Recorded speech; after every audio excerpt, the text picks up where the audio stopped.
ఈరోజు వైఎస్ఆర్ కాంగ్రెస్ పార్టీ విద్యార్థి భాగం ఆధ్వర్యంలో ఫీజు పోరు కార్యక్రమంలో తాడేపల్లిలోని సోషల్ వెల్ఫేర్ ఆఫీస్ ముందు శాంతియుతంగా ధర్నా చేస్తున్న విద్యార్థులపై ఈరోజు పోలీసులు ఏ విధంగా ప్రవర్తించారో మనందరం చూశాం.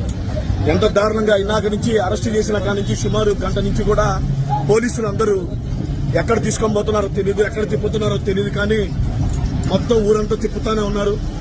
ఈరోజు కూటమి ప్రభుత్వ అధికారులకు వచ్చిన తర్వాత సుమారు 7,800 కోట్ల రూపాయల ఫీజులు బకాయిలు ఉన్నాయి.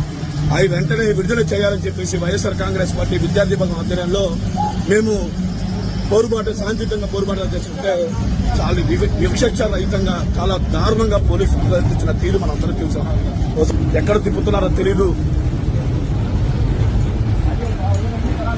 ఉన్నారు. మా వెనక బెటాలియన్లు పోలీసులు ఇంకా తిరుగుతానన్నారు, ఊరంతా తిప్పుతున్నారు, కానీ ఎక్కడ తిప్పుతున్నారు అన్న విషయం కూడా మాకు తెలియని పరిస్థితి ఈరోజు. కానీ కూటమి ప్రభుత్వంలో ఈరోజు నారా లోకేష్ గారు రెడ్ బుక్ రాజ్యాంగంలో ఏదైతే అమలు చేస్తా ఉన్నాడో ఈరోజు మా విద్యార్థుల పట్ల కూడా రెడ్ బుక్ రాజ్యాంగం ప్రవర్తన జరుగుతూ ఉంది.